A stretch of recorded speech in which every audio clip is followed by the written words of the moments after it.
طبعا اكو ستوريات مسحها ليو الربيعي، ما اعرف شنو السبب اللي خلاه يمسحها، بس هي بخصوص نمجة.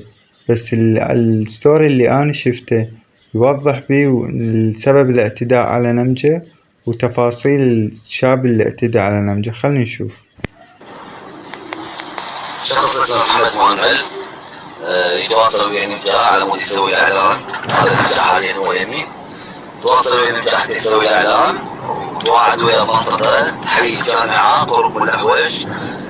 بعدها اعتدى عليه جنسيا، تمام، وشوية رفع عليه شرطة، قص شعره، تمام، وصوره وقال له إذا تشتكي، تمام، أنا عندي قتلك أسهل من عنده ماكو، والفيديوهات انشرهن.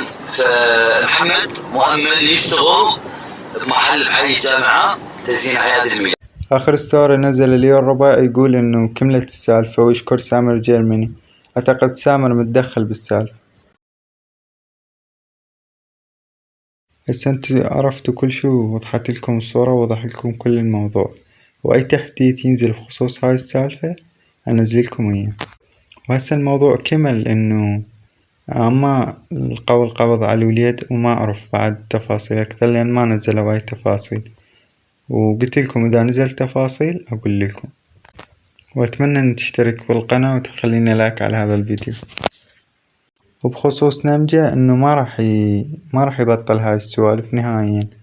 هسه تشوفون إذا سواء رجعت حساباته أو ما رجعت راح يكمل بهاي السوالف مالته مال الثقافات الكورية وغيره، وأبو طبع ما يبطل طبعا.